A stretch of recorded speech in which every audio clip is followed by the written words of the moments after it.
I'm Nanette. Sharon. And I'm Sonja, and I cannot wait to start talking to Nanette and Sharon to find out what are you doing, what have you been up to, because I know it's going to be spectacular. Well, Sharon had an adventure planned for us a few weeks ago, and we were waiting for a very, very, very low tide to go out and do this. However, when we got down there, it was a very high low tide, so we were not going to be doing the reef exploration that we had thought we were going to be doing. And yeah, so we ended up going back to our usual beach, which we've decided now is just a meeting place where we are being sent information on a regular basis now. It's like a facsimile, this beach. Wow. Um, but preceding that, there were events because something took place on that beach again. More information came in. I'm just looking at your. Yeah, so a few days before. So we're talking the end of January. So on Wednesday, the 21st of January, we had a thunder show outside. And Nanette and I decided that we were going to go out and channel the thunder energy. So we're out on the deck and the thunder's cracking away and we're going, "Ah!" like really just pulling all that energy in and then pushing it all out. And actually, at that time, it had a lot to do with dealing with the pedophilia and that kind of thing. So, really pushing out some deep trauma energy. And I'll just say that this was not your normal thunder.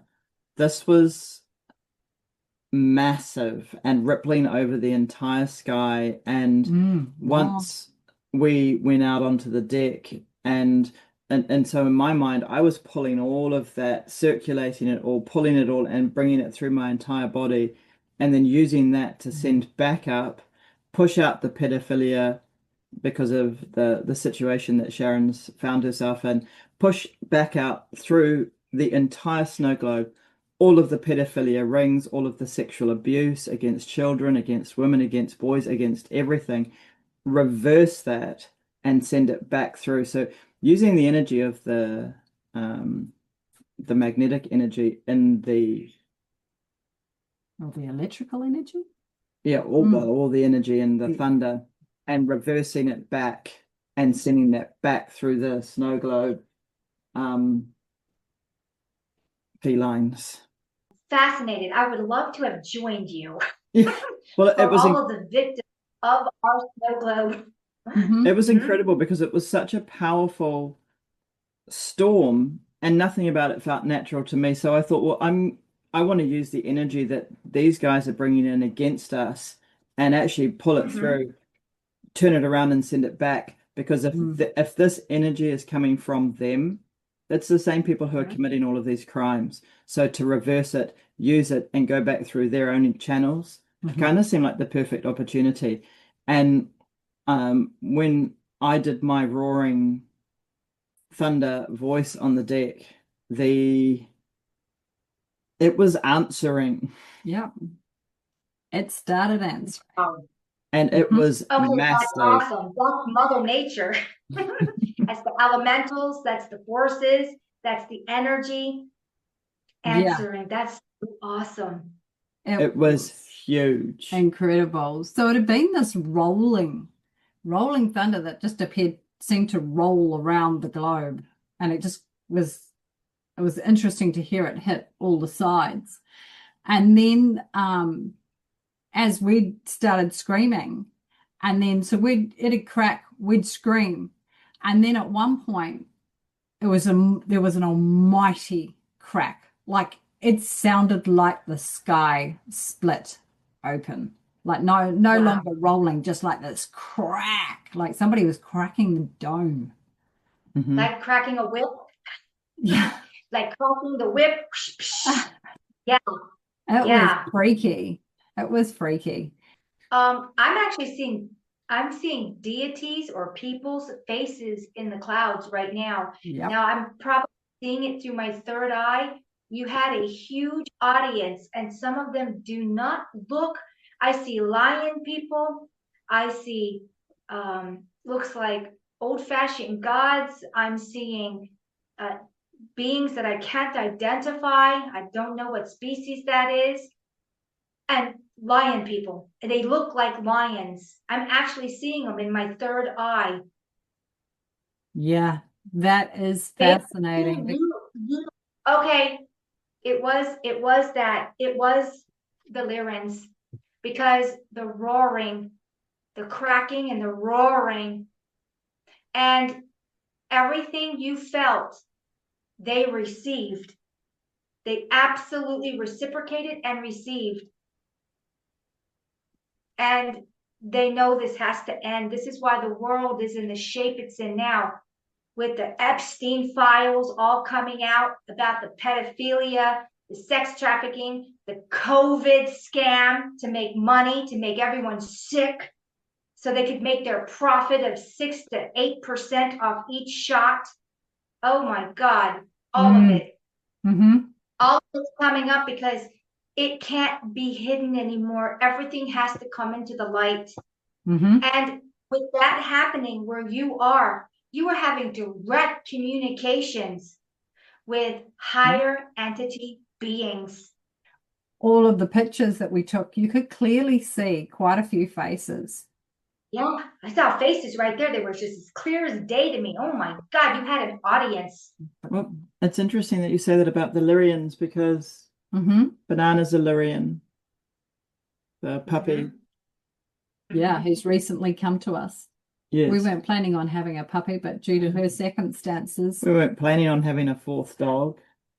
There definitely was a communication, and it was really interesting because this thing with Sharon's uncle potentially arriving, her being strangled with the inability to speak about this, and then when this thunder came in, and you know, I don't have a problem raising my voice and getting that out, but she does. And so I said to her, let's use this opportunity for you to really just scream and clear it out of your body and connect with this energy.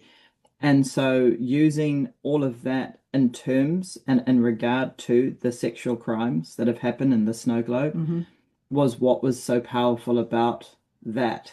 And instead of all of us being in a state of fear, because the thunder was it was huge and it was frightening, but to actually use the energy from it was an incredible turnaround. And so it's wonderful to hear that there were so many beings watching, and you could feel that energy bouncing backwards and forwards. And so after that, yeah, it's interesting because actually as part of that intention, once we moved into moving that energy and moving into intention, I intended that the biofield be the actual recognition of the boundary of the physical body, not this physical, because you can damage people. You know, you don't have to just be physically touching them to damage them. Then the next day, after our cracking thunder, we actually saw the crack in the sky. You want to see some footage about a crack in the sky? Absolutely, bring it on. We were like, wow. So, I mean, I guess you had to be here to realize that it had gone from rolling to just this huge cracking sound, and knowing that it cracked, but then actually seeing it in the 3D. Wow.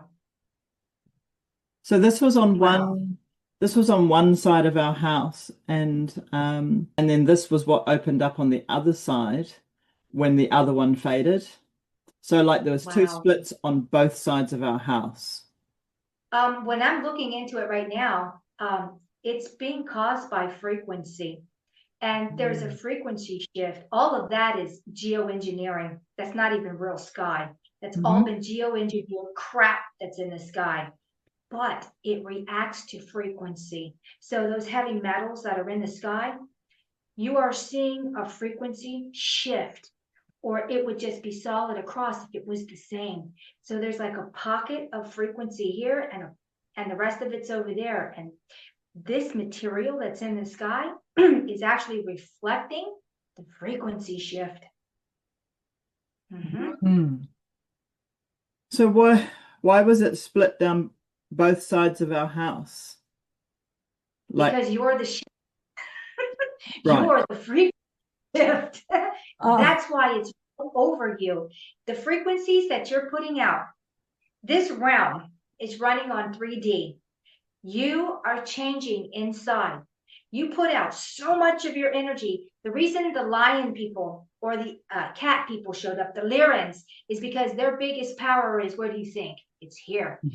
And when you started screaming your frequency out, you filled your entire area. You changed the ions, the positive and the negative ions. You changed the frequency of it. And in that pocket where you changed it, the sky split. So it's still resonating.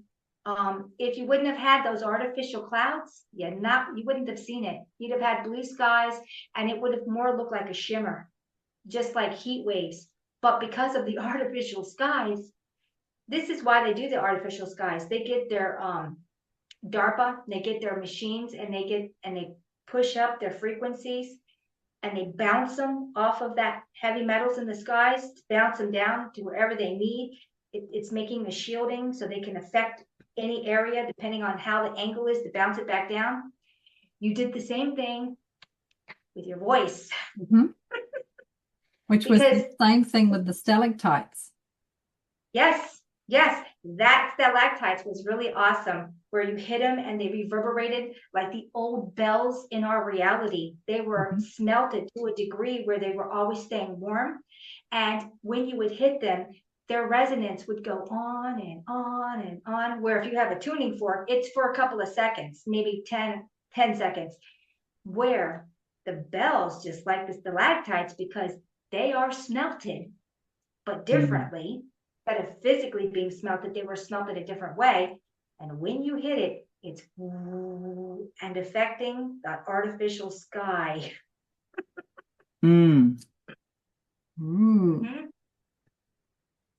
Wow. How powerful are you when you can create a split in the artificial sky? That this here alone, we're all powerful gods, and you have proof of it. Yeah, when Nanette gets that roar on, everything stops or moves quickly. One or the other. It definitely brings all the animals to a halt. Just as well with our vampiric, demonic dogs on the island at the moment. Yeah, the dogs are being entered into quite a bit at the moment.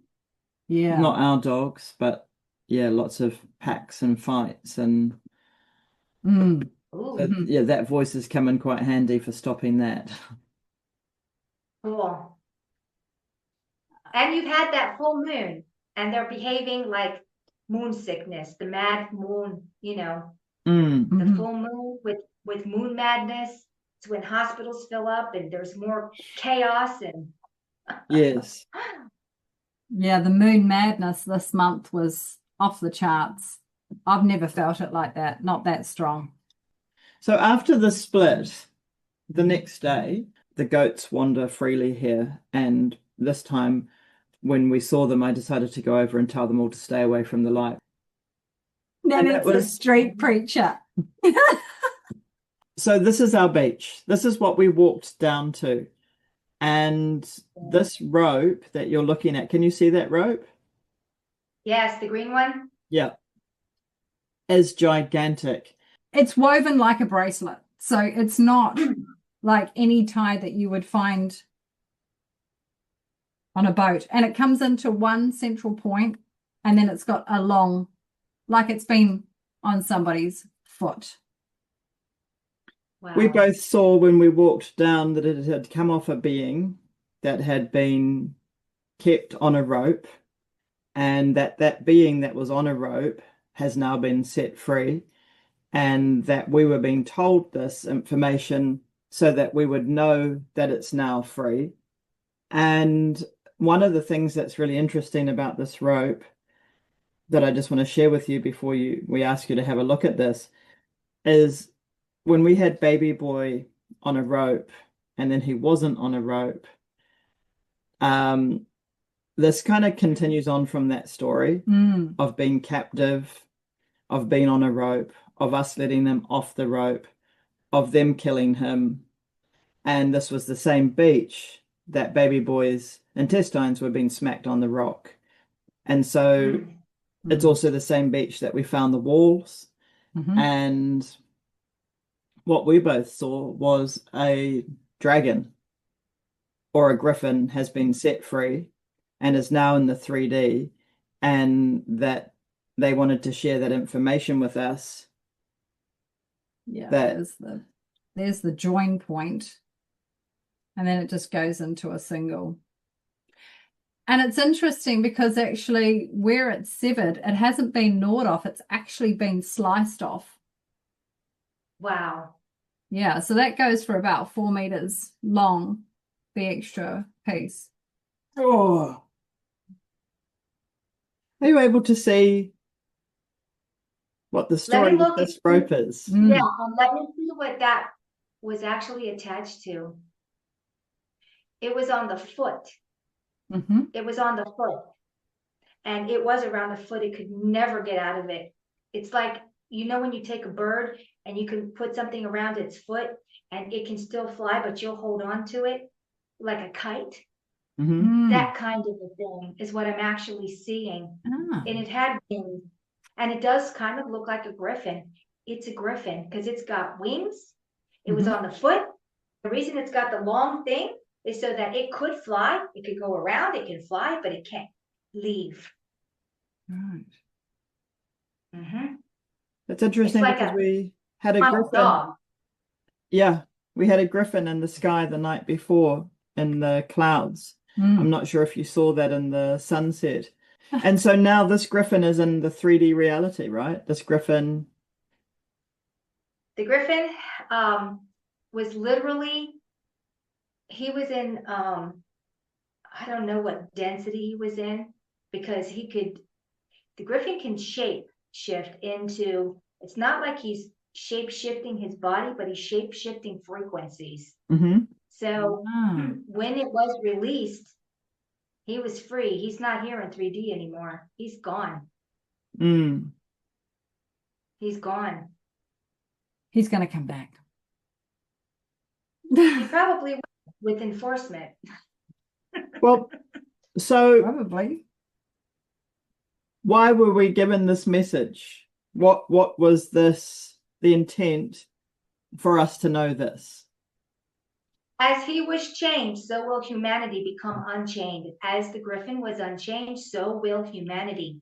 And it's an example. As this was done for the griffin, that this has happened for the griffin, humanity will end up casting off its yokes and chains, just like the griffin. It's metaphoric. Yeah. And because what I saw when I saw it was that the creature had actually come to the beach. So it hadn't washed in. The creature had actually come to the beach and like pulled it off, taken it off its foot and left it there for us. And it's interesting that you say griffin, because we knew we could kind of see a large creature, and we were both between kind of a griffin dragon.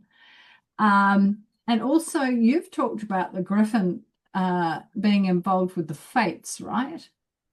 Oh, yeah. Oh, yeah. Yeah. I talk about the phoenix and the griffin and the fate. The griffin actually at one point was categorized as the deceiver. Actually, the griffin and the phoenix were on the opposite. It was yin and yang. So the phoenix was the rebirth, the renewal, whatever, the positive, and the griffin was the undermining, the whatever. But I also look at the griffin as these were real creatures in our reality. That's why they're on old maps. They were not mythological. They were real, just like you and I are real. They also, one of the reasons the bad guys used the griffin as the bad guy, because the griffins themselves are not bad. They were portrayed as the bad guy is because they were powerful. They had the beak to tear things apart. They had the advantage of freedom because they had wings, and they had the strength of a lion. So yeah, that's why the bad guys took them as, initially they were never bad. They were always a powerful creature symbol from the Tartarian days, which was roughly about 250 years ago, when the last Tartarian empire fell, which was all over the snow globe.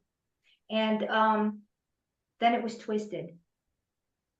Well, and you were saying that we had Lyrians around who are also lions, and a griffin is a lion. And so, and also, I'm not sure if you recall, we had a giant griffin in the sky a year ago, in the form of a cloud, which we'll show here.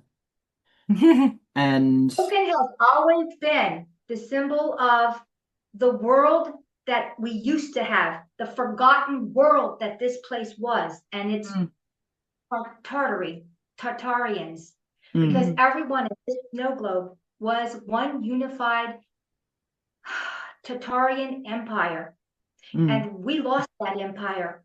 And the griffin was always the representation of Tartaria, period. That's why it's on all the buildings. And of course, they got, whoever wins, the victor, they rewrite history. And then we went into the forgetting. You can say we're coming out of the forgetting. We're getting our memories back. You're having direct connections with the energies, which are beings between the elementals, between Gaia and the old world. The old world was only 250 years ago. That's it. It didn't take long to erase everything. Well, I don't remember yesterday, so. And also the griffin was Princess Diana's coat of arms. Yep. Which I think is interesting. And so we had the Lyrians, we had the griffin appear over a year ago. We've had this symbol of freedom, but also through the griffin. Is there do you think that freedom actually happened with that cracking thunder? Well, I think it was all related.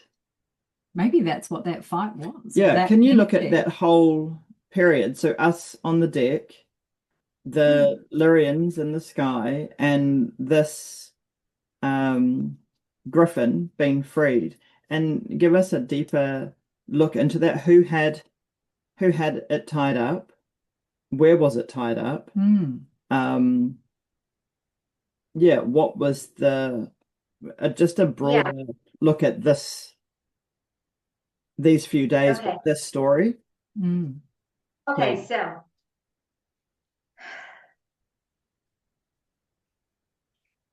the storm was brought on by emotional turmoil. That's the first thing I'm getting. It's in the making. It's pinpointed down to where you are, but it's been the culmination of the entire snow globe. The pinnacle point is where you are. It's like you're the representation of humanity. Let's just put it that way. Ambassadors, if you like. Okay? So when this was going on and the storm started getting stronger and stronger, more had come into that part of your reality. The Lyrians, I see other species in there. I don't know what they are. This all has to do with the waking up of humanity. It's time. And everything is also symbolic. The chain is symbolic. It's the fact that it's not a hard metal chain, you would never put a hard metal chain on any kind of bird creature. Gryphon is bird. It's a bird. It's a type of bird. Anything that's bird would only get material kind of chains because they have such light bodies anyway. If they had heavy chains, they wouldn't even be able to fly. So that's why it's rope instead of metal chains. So when it got to the point where the sky cracked, after all of the thunder and the lightning and the witnessing and the feeling, when you project all of your emotion out, you might as well be speaking, because that speaks volumes louder than words. Your emotion, your five senses, and attached to that is your sixth sense, which is your emotion. It gets across perfectly the feeling of who you are, what you are, why you are, where you are. Okay? So it was a communication between times, not just in the now, but the now before and the now after. It's like a meeting point. And this was that meeting point. This is why I call you emissaries, because you're the representation of humanity. It was never going to be a politician. It was never going to be monarchy, because they've been corrupted a long time ago by the reptilians, the Greys, and every other faction that thinks they can get something. Okay? So the crack in the sky showed the split in humanity also. The frequency you carry depends on the side you land on. The reason it cracked is because there is a frequency shift. So that was also being relayed. There is a shift. It is now. It isn't tomorrow. It isn't the next day. It isn't yesterday. It was then and there for that storm. You were only supposed to be the emissaries, or whatever you want to call them, because then you would relay your information to the rest of the world, which is what you're going to do now and what you're doing now through pictures, through your story, through what happened, the rope that's laying on your body, the experience you've had over the last year, 2 years, 3 years, 5 years, and so on. So, yeah, the pentacle point starts where you are, because you're the representation of humanity. And so what I'm seeing while you're talking actually is, because we're in a closed system, and if you think of energy as a toroidal spiral movement, it's like dust moving around, and it's actually all just ending up in this point here, needing to be transmuted into something else. So it's like we're the drain. Basically. But it's interesting because what I've been seeing is that kind of field, like a drain, that's moving into a central point and disappearing into it. Actually, I did a drawing this week, and which represents that image beautifully, which I'll share with you now. The spirals folding down. So it's a shell, but the part in the middle here, like the folding in and folding in and folding in. And that's what I see in terms of this place here, like going down a plug when you see water going into a hole. But actually what I'm seeing is the reverse as well. So the folding in and the folding out. And what was beautiful about drawing that shell this week was the repetitive and the small getting larger and the larger getting smaller in terms of energy. And that's what I felt too when I was pulling the thunder into my body, was that moving into myself and then pushing it back out in the same way. And yeah, is that what you're seeing too when you say that? Yes. In terms of us being here for humanity, is because it's actually all the energy is coming to a point here, like a drain. Yeah. Yes, it is. It's where you sit inside of the snow globe, it's one of the main focal points. It's one of the places that got hit the hardest when this last reset. But just because things went under the mud, just because things went under the water, didn't mean the position changed. It's still there. Mm-hmm. Yeah. Mm-hmm. And so who had this griffin tied up? Let me see. I would say it's the watchers, the ones that conquered this reality. The watchers, they are the parasitic underlying negativity of our reality. They're the ones that came in with their hordes and conquered this reality.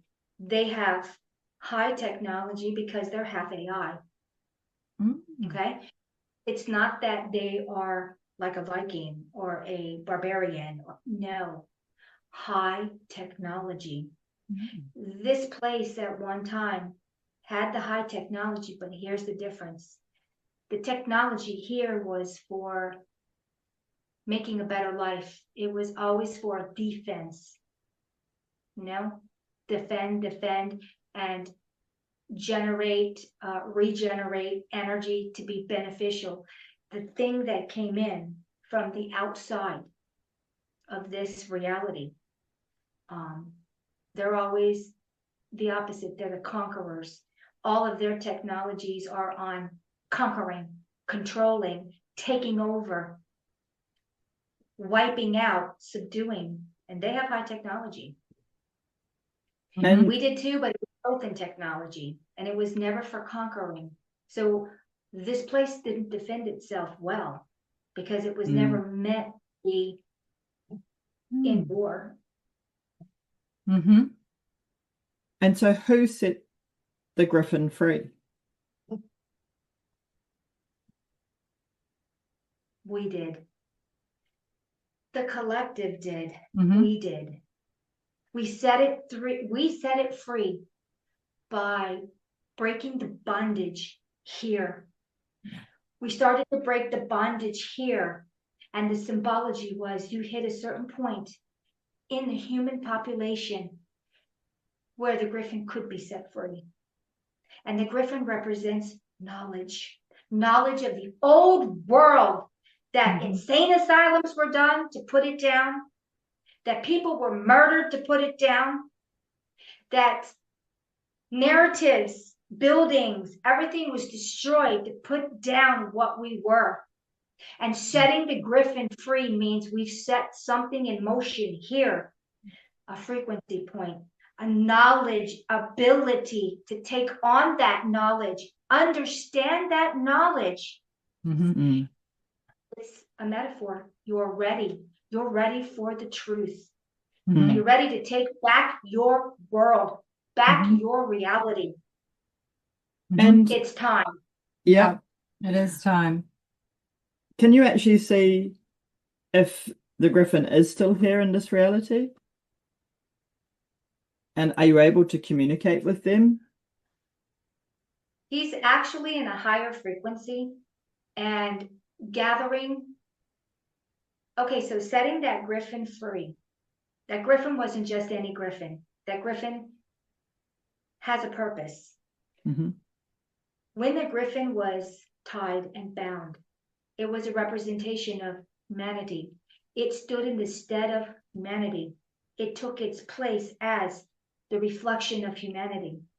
When the griffin was freed, it now has the ability and is gathering everything, everyone, elementals. We're in the battle of our life, and it's an unseen battle. And that battle has got to do with conquering the biggest enemy, and that's yourself. Fear. Fear. So knowing that the griffin is now free means that humanity has hit a certain point that's able and willing to understand and acknowledge the flow freely. And this can't be stopped. It can't be stopped. Mm-mm. It won't be stopped. Mm-hmm. Or the Gryphon would still be chained because it's a representation of humanity. It is the effigy of humanity. Mm-hmm. Mm-hmm. It's interesting. I thank you for that. I received a message, which I'm not sure where I wrote it, but essentially the essence of it was that the time we're in now is not about love or light. It's actually about lies. Mm-hmm. And that includes what lies in the shadow because we refuse to speak it. It is the spoken word that transmutes. That's why they babbled our language. That in speaking about pedophilia and speaking out about anything, it doesn't matter what it is. If you don't speak about it, it's not transmuted.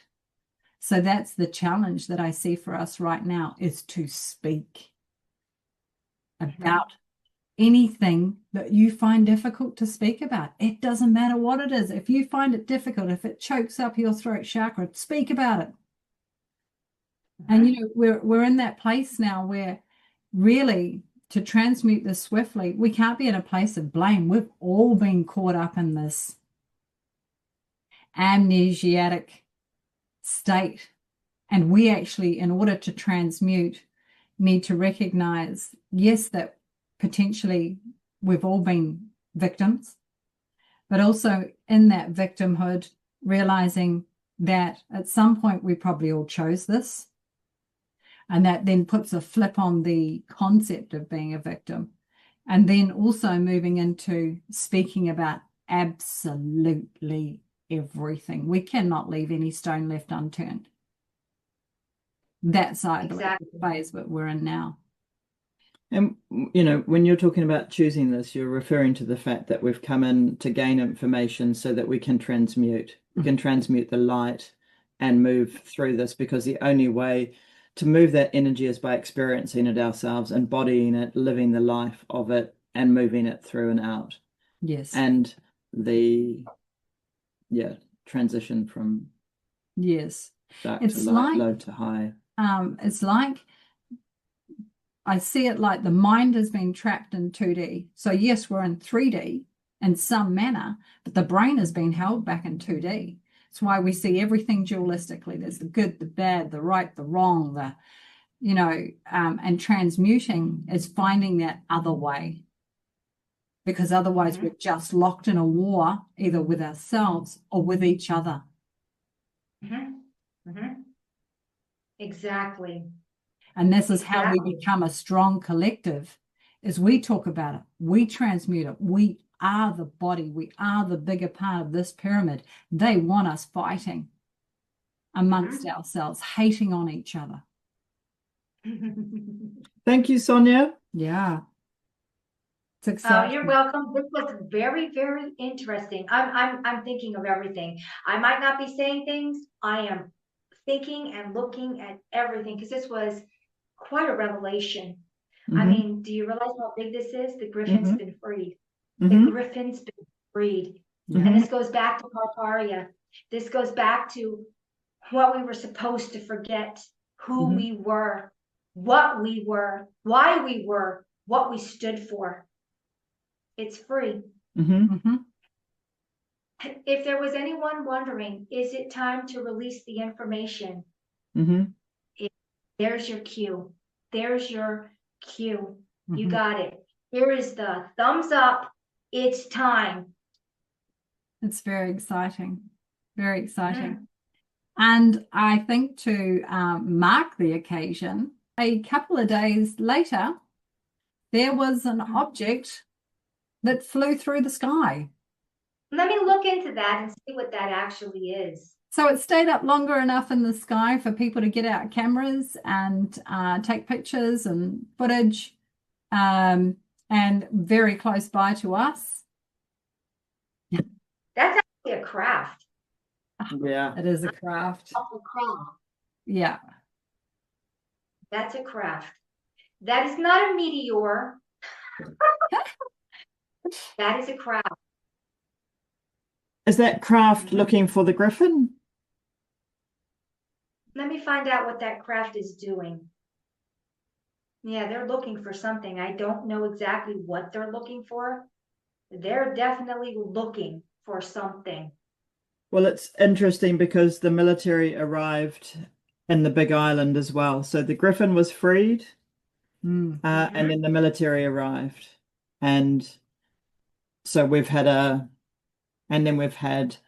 massive, they've been spraying the land, they've been cutting everything around us. They've just come through and annihilated, using dinghy as the excuse to cut, demolish, spray, put more poison out there. So it's been a really interesting sequence of events. I was just going to say it's interesting because now we're recognizing the pattern of when we're in the middle of an event, because we'll see both sides ramp up.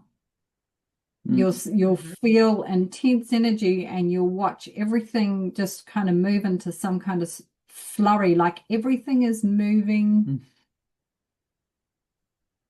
to a precision, but it's opposing.